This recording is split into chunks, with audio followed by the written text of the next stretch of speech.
بسم الله الرحمن الرحيم. قال الله عز وجل في سورة الكهف: وتركنا بعضهم يومئذ يموج في بعض ونفخ في الصور فجمعناهم جمعا وعرضنا جهنم يومئذ للكافرين عرضا الذين كانت أعينهم في غطاء عن ذكري وكانوا لا يستطيعون سمعا أفحسب الذين كفروا أن يتخذوا عبادي من دوني أولياء إنا أعتدنا جهنم للكافرين نزلا. صدق الله العلي العظيم وصدق رسوله النبي الأمين. سورہ کہف کی تفسیر جاری ہے اور اب سورہ کہف اپنے اختتام کی طرف ہے. جن 3 واقعات کا ذکر اس سورہ مبارکہ میں ہوا وہ مکمل ہو گیا اور اب گویا کہ خلاصہ ان تمام مضامین کا اللہ تعالیٰ نے ذکر فرمایا. تو اب یہ اختتام کی طرف یہ آیات مقدسہ انشاءاللہ بڑھ رہی ہیں. ہم کوشش یہ کریں گے کہ رمضان المبارک سے پہلے اللہ نے چاہا تو سورہ کہف کی تفسیر مکمل ہو جائے. چند آیات باقی ہیں، اس کے بعد ہم رمضان میں یا اس سے پہلے اگر ختم ہو گیا تب بھی اللہ تعالیٰ کے ناموں پر بیان کریں گے. اس کے تمام صفاتی جو نام ہیں ایک ایک نام لیں گے ہر جمعے کو اور اس پہ بیان ہوگا. رمضان المبارک میں انشاءاللہ یہ سلسلہ رہے گا. پھر جب تک اللہ چاہے گا اس کو جاری رکھیں گے. تھوڑا سا موضوع بدل دیں گے، پھر تفسیر لے آئیں گے، پھر وہ لے آئیں گے. اس طرح سے ذائقے بدلتے رہیں گے. تو یہاں اب ان آیات میں ان 3 واقعات کا اختتام ہوا جس میں سورہ اصحاب کہف کا ذکر ہوا، جس کا اصل مقصود یہ تھا، سمجھانا مقصود یہ تھا کہ اللہ تعالیٰ اس بات پر قدرت رکھتا ہے کہ ہمیں ہمارے فنا ہونے کے بعد دوبارہ زندہ کر دے، اور اس کے لیے کوئی بھی شے مشکل نہیں ہے. یہ ہمارے سمجھانے کے لیے بعض اوقات کہا جاتا ہے کہ دیکھو بھئی پہلی بار کا ایجاد کرنا آسان ہوتا ہے، دوبارہ بنانا وہ مشکل ہوتا ہے. پہلی بار ایجاد کرنا مشکل ہوتا ہے، دوبارہ بنانا آسان ہوتا ہے. لیکن اللہ تعالیٰ کے لیے کوئی بھی چیز مشکل نہیں ہے، نہ پہلی بار نہ دوسری بار. اس کے لیے یہ قرآن عظیم میں ہمیں اس اسلوب پر دلیل دی گئی ہے کہ بتاؤ کون سی چیز زیادہ آسان ہے، پہلی بار کا بنانا آسان ہے یا دوبارہ بنانا آسان ہے. تو یہ ہمارے اعتبار سے ہمیں سمجھانے کے لیے مثال دی گئی ہے، ورنہ اللہ تعالیٰ کے لیے تمام ممکنات میں تصرف کرنا کی وہ قدرت رکھتا ہے. چاہے وہ ایک ذرے کو بنائے تب بھی وہی قدرت کار فرما ہوتی ہے، اور ایک پہاڑ کو بنائے تب بھی وہی قدرت کار فرما ہوتی ہے. میرے اور آپ کے لیے قدرتیں مختلف ہوتی ہیں. 1 کلو کا وزن اٹھانے کے لیے کم قدرت چاہیے، 15 کلو کے لیے زیادہ چاہیے، 25 کلو کی بوری اٹھانے کے لیے ذرا زیادہ چاہیے. تو سہل اور اسہل، اس میں آسان ترین، مشکل ترین، وہ ہمارے اعتبار سے ہوتا ہے. لیکن اللہ تعالیٰ کے لیے چاہے کتنی ہی پیچیدہ مخلوق ہم دیکھ رہے ہوں، اللہ تعالیٰ کے لیے کن فیکون، اس کے لیے کوئی بھی مشکل نہیں ہے. تو اس میں ہمارے لیے یہ مرکزی مضمون یہ تھا کہ آخرت کا اعتقاد لوگوں کے ذہن میں بیٹھے، کیونکہ آخرت کا اعتقاد ہوگا تو پھر انسان اس زندگی کو آخرت کے لیے بسر کرے گا. اور اگر آخرت کا اعتقاد ہی نکال دو تو پھر کائے کے لیے عمل کرے گا. پھر جی لو جو زندگی جو جی میں آئے وہ کر لو. اگر حساب کتاب ہی نہیں ہے اور آخرت کا وجود ہی کوئی نہیں ہے تو پھر یہاں کائے کے لیے مشقت اٹھانی ہے. لیکن ایسا نہیں ہے، بلکہ آخرت ہے، اور اس گزاری ہوئی زندگی کا حساب اللہ تعالیٰ کی بارگاہ میں آگے آنے والے مرحلے میں ہمیں دینا ہوگا. تو اس مضمون کو مختہ کیا گیا سورہ اصحاب کہف کے بیان کے ضمن میں. تو اللہ تعالیٰ یہاں اب پھر اس کے بعد حضرت موسیٰ علیہ السلام کا اور حضرت خضر علیہ السلام کا واقعہ ذکر ہوا، ان کا واقعہ ذکر ہوا جو 2 باغوں والا شخص تھا، پھر حضرت ذوالقرنین کا یہ واقعہ ذکر ہوا، اور اب بحث سمٹ رہی ہے، اس میں یاجوج ماجوج کا بھی ذکر ہو گیا کہ وہ پہاڑوں کے پیچھے سے آ جاتے تھے، چھوٹے سے راستے سے، تنگ راستے سے، اس میں انہوں نے ایک بہت بڑی لوہے کی اور تانبے کی، پگھلے ہوئے تانبے کی دیوار بنا دی، تو نہ اس پہ وہ چڑھ سکتے تھے اور نہ اس میں نقب لگانے کی قدرت رکھتے تھے، اور تب سے وہ گویا کہ اس کو توڑنے کی کوشش کر رہے ہیں، لیکن وہ اب تک کامیاب نہیں ہوئے۔ لیکن ایک بار سرور دو عالم صلی اللہ علیہ وسلم تیزی سے حجرے میں تشریف لائے اور فرمایا کہ خرابی ہے عرب کے لیے کہ وہ یاجوج ماجوج جو ہے بہت قریب پہنچ چکے ہیں، اور انہوں نے اس دیوار میں اتنا سوراخ کر لیا۔ حضور نے اس طرح سے اپنی مبارک انگلیوں سے اشارہ کر کے بیان فرمایا۔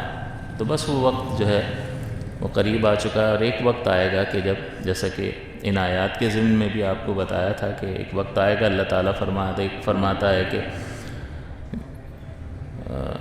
فَإِذَا جَاءَ وَعْدُ رَبِّي جَعَلَهُ دَكَّا، کہ جب تیرے رب کا وعدہ آ جائے گا تو وہ اسے ریزہ ریزہ کر دے گا، پاش پاش کر دے گا۔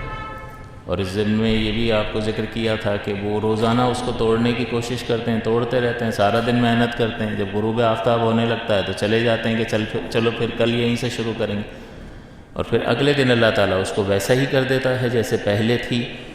لیکن جب اس کے ٹوٹنے کا وقت قریب آئے گا، جب اللہ کے وعدے کا وقت قریب آ جائے گا، تو ان میں سے جاتے ہوئے ان میں سے ایک شخص کہے گا کہ کل انشاءاللہ یہیں سے ہم شروع کریں گے، تو بس انشاءاللہ کہنے کی وجہ سے پھر وہ وہیں رک جائے گی، اور اگلے دن پھر وہ اس کو توڑنے میں کامیاب ہو جائیں گے، اور یہ لشکر کا لشکر جو ہے ریلوں کی شکل میں اور سیلاب کی شکل میں امڑ آئے گا۔ اتنی بڑی تعداد میں یہ لوگ ہوں گے کہ جس کا حساب لگانا بہت مشکل، اور وحشی درندے انسانوں تک کو کھا جائیں گے، اور وہ بہت زیادہ خون ریزی کریں گے۔ تو اللہ تعالیٰ نے یہ فرمایا وَتَرَكْنَا بَعْدَهُمْ يَوْمَئِذٍ يَمُوجُ فِي بَعْدٍ، کہ ہم چھوڑیں گے ان کو۔ اب یہ ان کے ساتھ ہوا کیا ہے کہ اس قوم نے حضرت ذوالقرنین کو کہا کہ بھئی یہ آ کے تباہی مچا دیتے ہیں، اور بہت برا حال کر کے چلے جاتے ہیں، جب ان کے جی میں آتا ہے یہاں سے ہی آ جاتے ہیں، تو ہم آپ کو مال دیتے ہیں اور آپ یہاں دیوار بنا دیں، جیسا کہ میں نے ذکر کیا تھا ساری تفسیر میں۔ تو گویا کہ حضرت ذوالقرنین نے جب وہ دیوار اتنی مضبوط بنا دی تو ان کو پیچھے بند کر دیا، وہ قید ہو گئے اور کہیں نکل نہیں پا رہے ہیں۔ تو اب جب تھوڑا سا بھی سوراخ ہو جائے گا اور نکلنے کا راستہ مل جائے گا، اور ان کی تعداد بہت ہی زیادہ ہوگی، تو ہر ایک کوشش کرے گا کہ پورا زور لگا کہ میں جلدی نکل جاؤں کہ کہیں بند نہ ہو جائے۔ تو اس کا مطلب بہت بڑے سیلاب کی صورت میں یہ لوگ باہر نکلنے کی کوشش کریں گے۔ تو اللہ تعالیٰ فرماتا ہے وَتَرَكْنَا بَعْدَهُمْ يَوْمَئِذٍ يَمُوجُ فِي بَعْدٍ، یموج موج کی، سیلاب کے ریلے کی شکل میں یہ لوگ نکلیں گے، اور اس دن ہم انہیں چھوڑیں گے۔ وَتَرَكْنَا، کہ ان کا ایک گروہ دوسرے گروہ پر سیلاب کے ریلے کی شکل میں آئے گا، ہر ایک دوسرے کے اوپر سے چڑھ دوڑ کر گزرنے کی کوشش کہ میں پہلے نکل جاؤں۔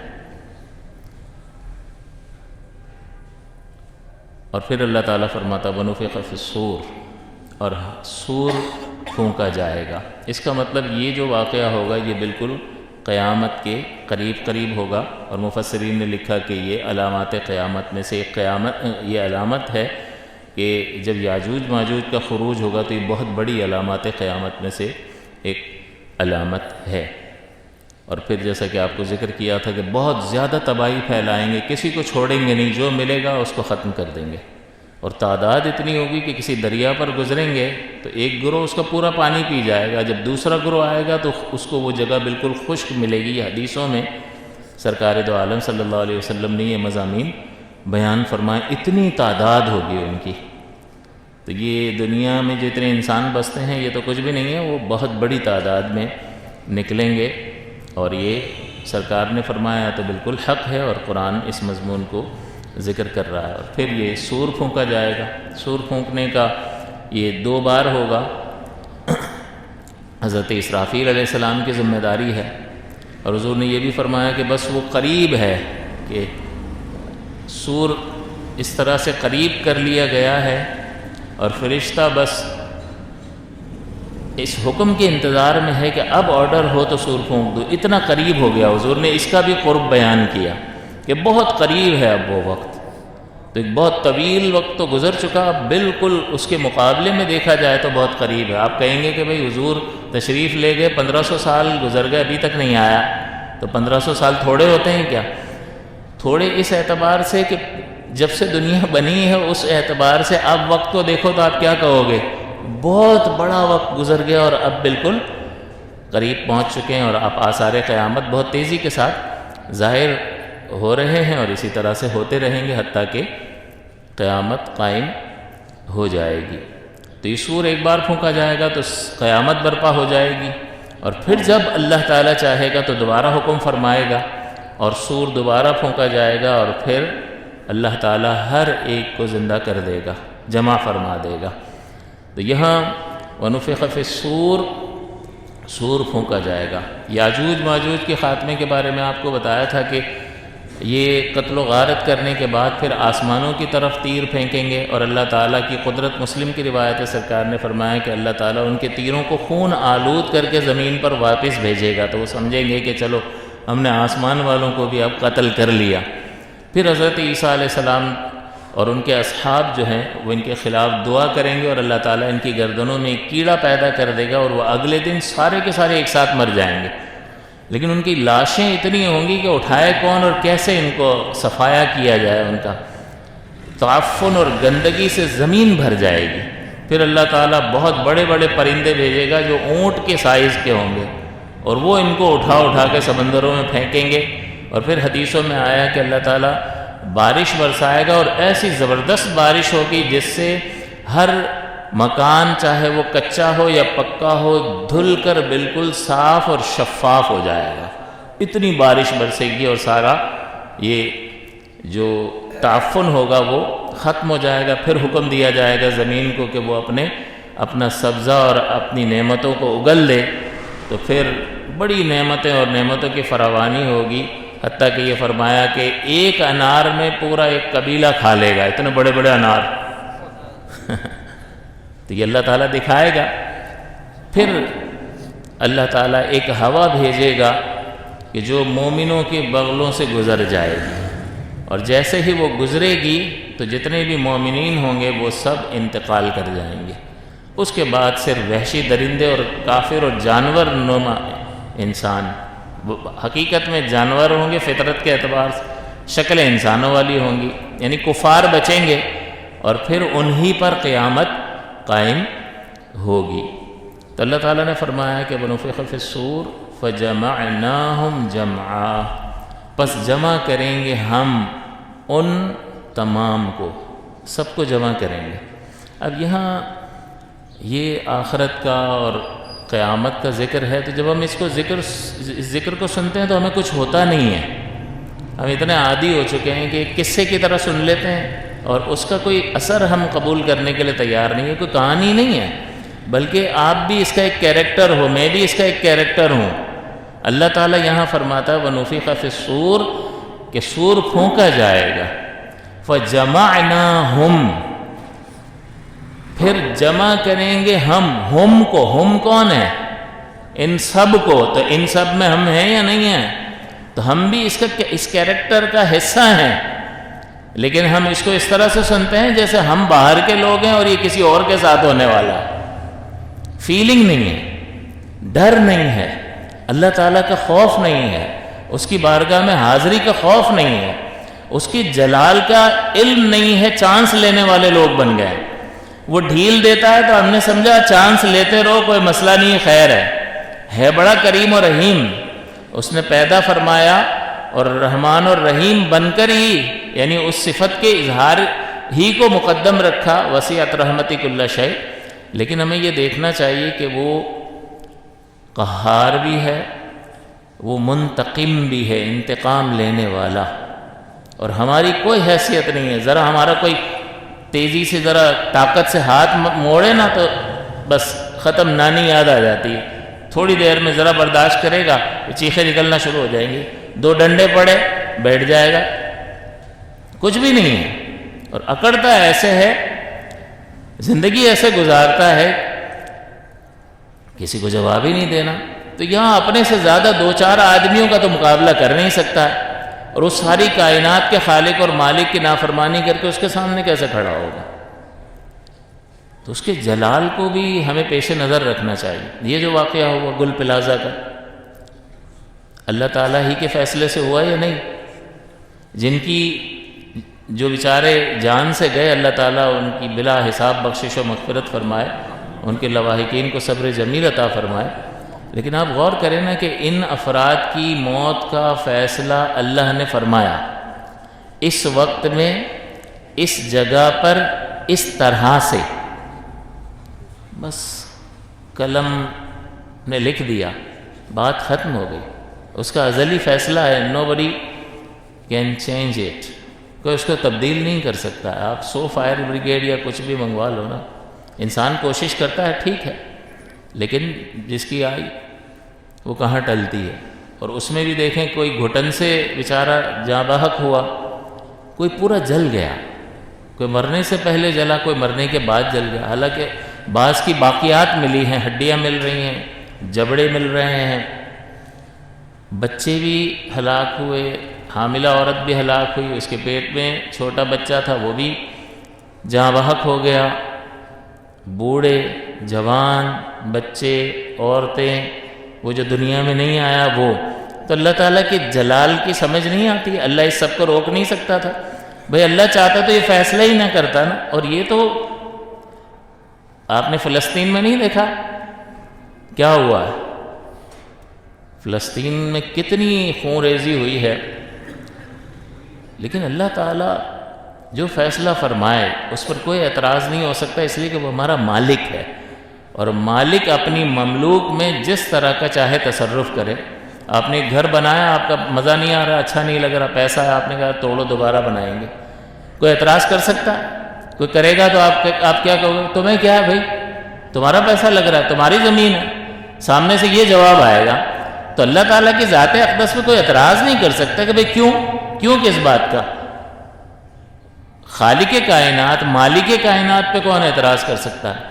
تو اس سے سمجھنے کی ضرورت ہے کہ اللہ تعالیٰ کی بے نیازی کو ذہن میں رکھنا چاہیے۔ اس میں نمازی بھی ہیں، اس میں روزے دار بھی ہوں گے، ہر طرح کے لوگ ہوں گے،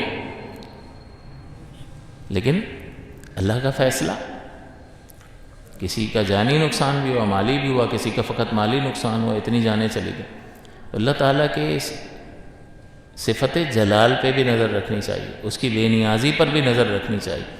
میدان محشر میں اس قدر جلیل القدر انبیاء کہ ان کو اتنی عزتیں اللہ تعالیٰ نے دنیا میں عطا فرمائی ہیں، اللہ کے خلیل حضرت ابراہیم علیہ السلام، موسیٰ علیہ السلام، کلیم اللہ، عیسیٰ علیہ السلام، روح اللہ، اتنے جلیل القدر، لیکن آخرت میں ایسا جلال اللہ نے فرمایا کہ انبیاء کہیں گے کہ ایسا جلال اللہ نے نہ پہلے کبھی فرمایا ہے نہ آئندہ کبھی فرمائے گا۔ نفسی نفسی اذهبوا الی غیری، یہ کیا ہے؟ اللہ کی بے نیازی کی طرف ان کی نگاہ ہوگی اس وقت، وہ اللہ کی بے نیازی کو دیکھ رہے ہوں گے کہ بڑی بے نیاز ذات ہے، اس کو کسی کی پرواہ نہیں ہے، وہ کسی سے متاثر نہیں ہوتا، وہ کسی کا اثر قبول نہیں کرتا، وہ کسی کی نہ نیکی سے متاثر ہوتا ہے نہ کسی کے گناہ سے متاثر ہوتا ہے، وہ اثر قبول کرنے سے مبرہ اور منزہ ہے۔ اثر مخلوق قبول کرتی ہے، خالق اثر قبول نہیں کرتا، کیونکہ جو اثر قبول کرتا ہے وہ چینج ہو سکتا ہے، تو چینج ہو سکتا ہے تو کوئی نہ کوئی چیز اس کو بدل سکتی ہے، اور خالق میں کوئی چیز تصرف نہیں کر سکتی، اس کو کوئی بدل نہیں سکتا، وہ ہر صفت کا جامع ہے، تمام خوبیوں والا ہے۔ تو اللہ تعالیٰ کی صفت جلال کو اپنے پیش نظر رکھنا چاہیے۔ ہم چانس لینے والے لوگ بن جاتے ہیں، ڈرنا چاہیے، اللہ کی پناہ طلب کرنی چاہیے۔ حضور نے فرمایا اس سے ہمیشہ عافیت کا سوال کرتے رہو۔ ایک صحابی صبر کیا، اللہ مجھے صبر کی توفیق عطا فرما، صبر کی توفیق عطا فرما۔ حضور نے فرمایا کیا دعا مانگ رہے ہو؟ تم صبر کی توفیق مانگ رہے ہو، اس کا مطلب یہ ہے کہ تم پہلے یہ چاہتے ہو کہ تم پر مصیبت آئے، اور پھر تم اس پر صبر کرو۔ حضور نے فرمایا اللہ سے عافیت مانگو، تو انسان کی اتنی طاقت نہیں ہے کہ وہ برداشت کر سکے، جب اللہ اس کی طرف مصیبت بھیجے گا وہ برداشت ہی نہیں کر سکتا، اس کو چاہیے کہ وہ اللہ تعالیٰ سے عافیت کا سوال کرے۔ تو یہاں دو طرح کے لوگ ہو جاتے ہیں کہ آخرت کا ذکر ہوتا ہے تو کچھ بھی نہیں، جیسے کوئی اسٹوری چل رہی ہے، وہ اسٹوری ہم نے سن لی، ٹھیک ہے جی یوں ہوگا یوں ہوگا، تو یہ کوئی ایسے اس طرح سے گویا کہ اس کو لے رہے ہوتے ہیں کہ یہ کسی اور کے ساتھ ہوگا، میں اس کا حصہ نہیں ہوں۔ بھئی ایسا نہیں ہے، ہم بھی وہاں سب موجود ہوں گے اور سب کچھ ہمارے سامنے ہو رہا ہوگا، اور اللہ تعالیٰ بس خیر فرمائے کہ کس کے ساتھ کیا ہوتا ہے، اللہ تعالیٰ اپنا فضل و کرم فرمائے اپنے حبیب کے صدقے میں۔ لیکن اللہ ناراض ہوا تو کیا معلوم کس کی کس طرح سے گرفت فرمائے۔ تو اس لیے یہ جو ذکر فرمایا وَجَمَعْنَاهُمْ جَمْعًا، ہم جمع کریں گے ان سب کو، جمعا مفعول مطلق ہے، تاکیدی ہے، تاکید، اس کو تاکید کے لیے لایا جاتا ہے کہ واقعی جمع کریں گے، خالی باتیں نہیں ہیں۔ جمعنا میں یہ بات آ گئی کہ جمع کریں گے، جمعاً مصدر ذکر کیا ہے، اور یہ مصدر جو ہے تاکید کے لیے آتا ہے، مفعول مطلق تاکیدی ہے۔ جس طرح سلموا تسلیما آیت درود میں ہے نا، تو سلموا میں آ گیا نا سلام بھیجو، پھر تسلیما میں دوبارہ سلام کیا ہے، یہ تاکید ہے، خوب سلام بھیجو۔ تو یہاں اللہ تعالیٰ فرماتا ہے جمعناہم جمعا، سب کو جمع کریں گے، کوئی بچے گا نہیں۔ اور جمع کیوں کریں گے، مقصد کیا ہے، کیا مقصد ہے؟ تو بھیڑ جمع کرنی ہے، کچھ بھی نہیں۔ آ جاؤ اب لائن میں لوگوں کی زندگی کس طرح سے گزاری ہے، ہم نے تم پر احسان کیا اس رب العالمین نے کہ عدم سے وجود عطا کر کے تمہاری ساری ضرورتوں کو پورا کیا، رحمان اور رحیم بن کر ہم وقت تم پر مہربانی کی۔ اب مالک یوم الدین، اب روز جزا آ گیا ہے، اور وہ روز جزا کا مالک ہے، اس میں جمال بھی ہے اور جلال بھی ہے کہ تم نے اگر اللہ کی بات مانی ہے تو وہ روز جزا کا مالک ہے، وہ تمہاری نیکیوں کو ضائع نہیں کرے گا، آج وہ بدلہ دے گا کہ تم تصور بھی نہیں کر سکتے ہو۔ اور مالک یوم الدین ہے، اگر تم نے نافرمانی کی ہے تو آج وہ سزا دے گا کہ تم تصور بھی نہیں کر سکتے۔ تو انبیاء کرام علیہم السلام کا یہ حال کہ وہ نفسی نفسی اذهبوا الی غیری، سرکار کا استثناء ہے، وہ بس فرمائیں گے انا لہا۔ اور پھر حضور فرماتے ہیں کہ مجھے اللہ تعالیٰ ایسے کلمات وحی فرمائے گا، القاء فرمائے گا، میرے دل میں ڈالے گا، اور میں ان کلمات سے اللہ کی حمد و ثنا کروں گا، سجدے میں گر جاؤں گا اور ان کلمات سے اللہ تعالیٰ کی حمد و ثنا کروں گا کہ وہ ان کلمات سے پہلے کبھی کسی نے اللہ کی حمد و ثنا نہیں کی ہوگی۔ پھر حکم ہوگا کہ اے محمد اپنا سر انور اٹھائیے، سل تعطا۔ اب وہ خالق کائنات فرما رہا ہے سل تعطا، حالانکہ اتنے جلال میں کہ کون بات کرے جا کر، تو انبیاء تو کہہ رہے ہیں بھائی نفسی نفسی اذهبوا الی غیری، ہم میں وہ تعاب نہیں ہے کہ ہم آج اتنے جلال میں اللہ تعالیٰ کی بارگاہ میں کچھ عرض کریں۔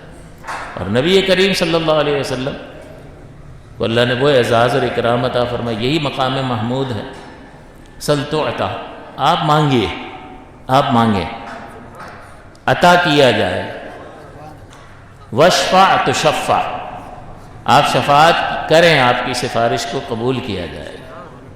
اور پھر حضور کی شفاعت کی وجہ سے، سفارش کی وجہ سے یہ حساب کتاب شروع ہوگا اور پھر شفاعت کا دروازہ کھلے گا۔ لیکن ہمیں اس مختصر سی زندگی میں اپنا نصب العین متعین کرنا چاہیے کہ کس راستے پر چلنا ہے۔ یہ خالی ایسا ہی نہیں ہے پیدا ہوئے کھائے پیے بچے پیدا کیے اور چلے گئے، یہ تو حیوان بھی کرتا ہے، کئی بار آپ کو بتایا۔ اللہ نے ایک نظام بنایا ہے، انبیاء کرام مبعوث فرمائے، ہر مخلوق کے مقابلے میں انسان کو ایک علیحدہ مخلوق بنایا ہے۔ کیا ہم جانوروں جیسے ہیں؟ بعض صفات کے اندر حیوانیت ہمارے اندر ہے، کھاتے پیتے ہیں، بول و براز کرتے ہیں، افزائش نسل کرتے ہیں، یہ ساری حیوانی صفات ہیں، لیکن اس کے علاوہ روحانیت بھی ہمارے اندر رکھی ہے، اور اس کی تربیت کے لیے اللہ تعالیٰ نے ایک پورا نظام قائم فرمایا، انبیاء کو بھیجا، کتابوں کو نازل فرمایا، انبیاء نے ساری زندگیاں لگا دی، شہید بھی ہوئے اور ہر طرح کی تکلیفیں اٹھائیں اس اقامت دین کی خاطر، دین کو قائم کرنے کی خاطر۔ تو اس دین کو قائم کرنا خالی انبیاء کی ذمہ داری نہیں، وہ آئے پہنچا کر چلے گئے، اور اس کے بعد امتوں کی ذمہ داری ہے۔ تو ہر ایک یہ سوچے کہ اس اقامت دین کے سلسلے میں اس نے کیا کردار ادا کیا۔ ہم یہاں بزنس کرنے کے لیے نہیں آئے ہیں، دکانیں جمانے کے لیے نہیں آئے ہیں، پلازے بنانے کے لیے نہیں آئے ہیں۔ وہ کریں آپ جائز طریقے سے، لیکن وہ اس حد تک تجاوز نہ کر جائے کہ اقامت دین کا فریضہ کسی درجے میں ہماری ترجیح میں شامل ہی نہ ہو۔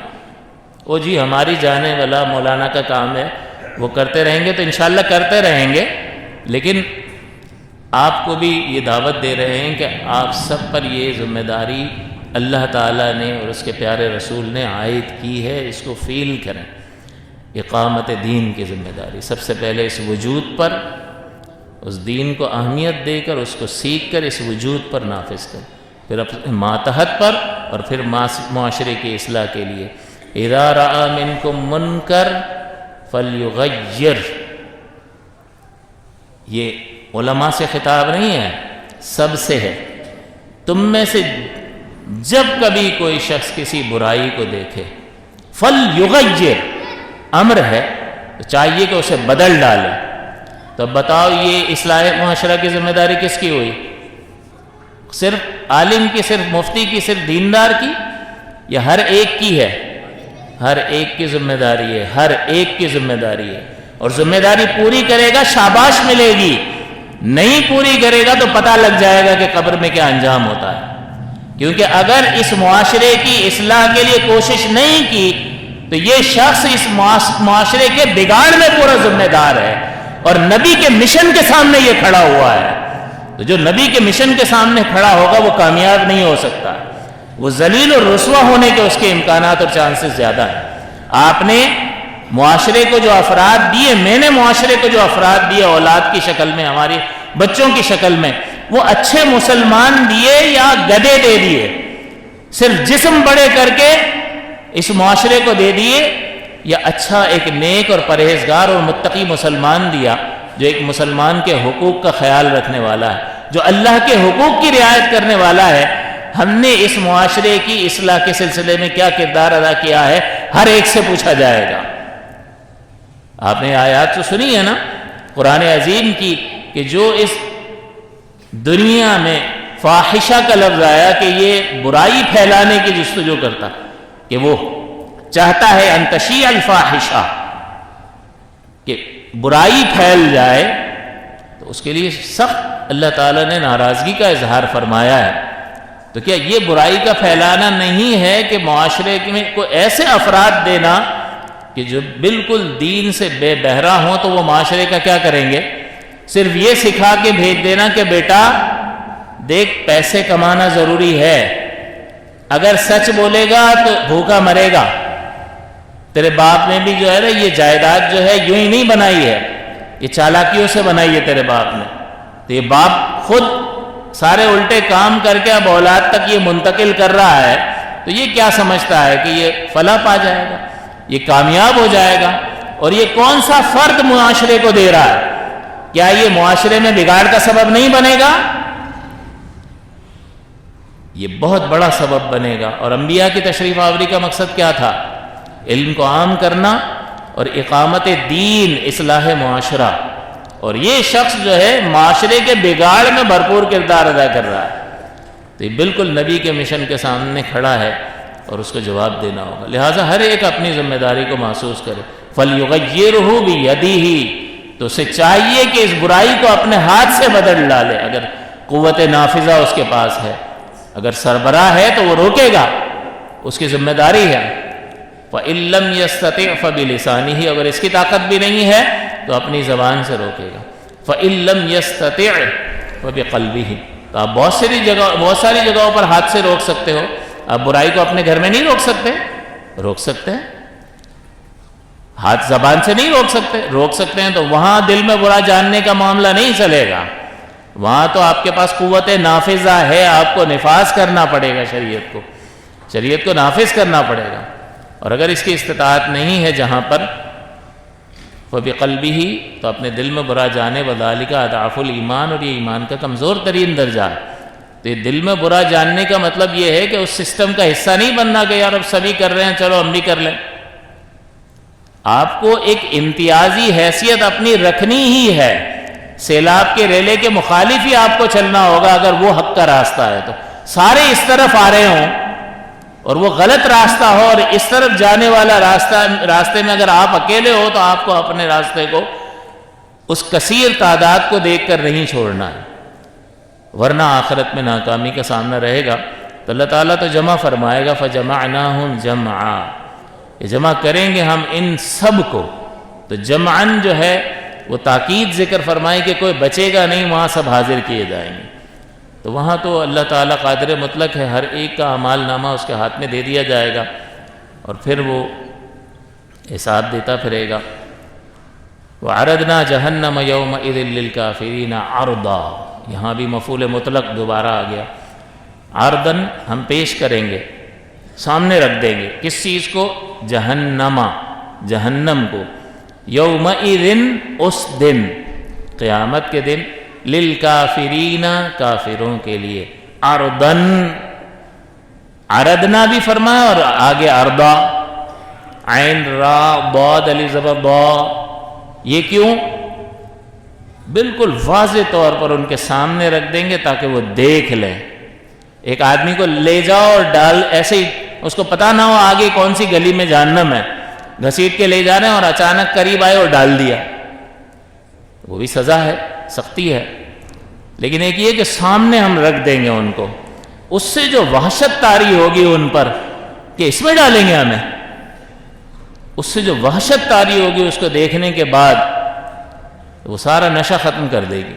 اور اس کے بعد یہ تو گویا کہ مہمان نوازی ہے، وہ اسٹارٹر نہیں ہوتا جو سوپ وغیرہ دیتے ہیں یا جوس دیتے ہیں دعوت میں، اور اصل مین کورس جو ہوتا ہے کھانا وہ بعد میں پیش کیا جاتا ہے۔ تو یہ جہنم جو ہے وہ دکھائی جا رہی ہے، اور اس کے بعد ایسے عذابات ہیں جس کا وہ تصور بھی نہیں کر سکتے، جس کا انسانی عقل جو ہے وہ گمان بھی نہیں کر سکتی ہے کہ وہ کیا اللہ تعالیٰ نے مقرر فرما رکھے ہیں۔ اس لیے کہ وجہ اس کی ایک ہی ہے۔ بندہ کہتا ہے یار اتنا کیوں؟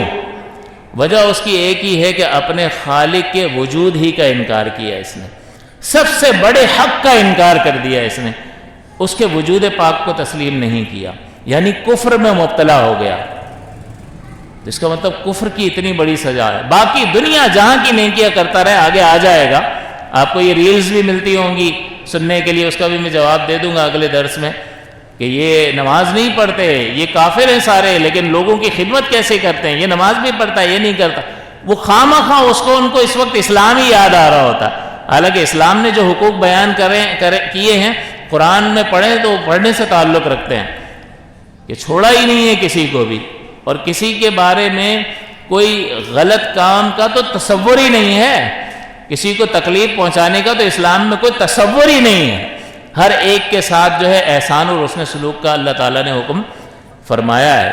تو بہرحال ان کے سامنے یہ جہنم رکھی جائے گی، یہ گویا کہ مہمان نوازی ہے ان کی ابتدائی، اور اس کے بعد وہ تصور نہیں کر سکتے۔ اس کے بعد نیک لوگوں کا بھی ذکر آئے گا، لیکن ابھی یہ کفار کا بیان ہے، ان کی سزاؤں کا ذکر ہے کہ آخرت میں ان کے ساتھ کیا انجام ہوگا۔ تو اس انجام سے بھی کہ یہ کافروں کے لیے ہے تو ہم مطمئن ہو جاتے ہیں کہ چلو کافروں کے لیے، ہمارے لیے تو نہیں ہے نا، بالکل کافروں کے لیے ہے، لیکن ہمارے لیے اس سزا سے بچنے کی گارنٹی اس صورت میں ہے کہ جب ہم اپنا ایمان یہاں سے سلامت لے جائیں۔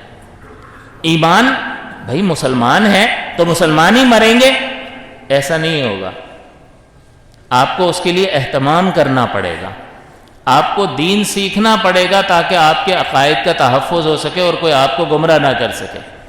کون سی بات کہنی ہے، کون سی بات نہیں کہنی، کون سا کلمہ کفر ہوتا ہے اور انسان اس کے کہنے کی وجہ سے اسلام ہی سے نکل چکا ہوتا ہے اور اس کو پتہ بھی نہیں ہوتا، نام اس کا عبد الرحمن ہوتا ہے، تو نام عبد الرحمن ہونے کی وجہ سے تو جنت میں نہیں چلا جائے گا، بلکہ اسلامی عقائد کا تحمل، اسلامی عقائد کا ہونا اسے جنت میں لے کر جائے گا۔ جیسا کہ اکثر مثال دیتا ہوں کہ بھئی یہ جو غلام احمد قادیانی نے جو نبوت کا دعویٰ کیا، اس نے کس میں تبلیغ کی تھی؟ ہندوؤں میں کی تھی؟ عیسائیوں میں کی تھی؟ کس میں تبلیغ کی تھی؟ مسلمانوں میں۔ مسلمانوں ہی میں سے کچھ لوگوں نے اس کو مانا اور وہ مرتد ہو گئے، اور آج ان کی نسلیں پائی جاتی ہیں۔ تو وہ تھے تو مسلمان، لیکن خاتمہ کس پر ہوا؟ کفر پر خاتمہ ہوا۔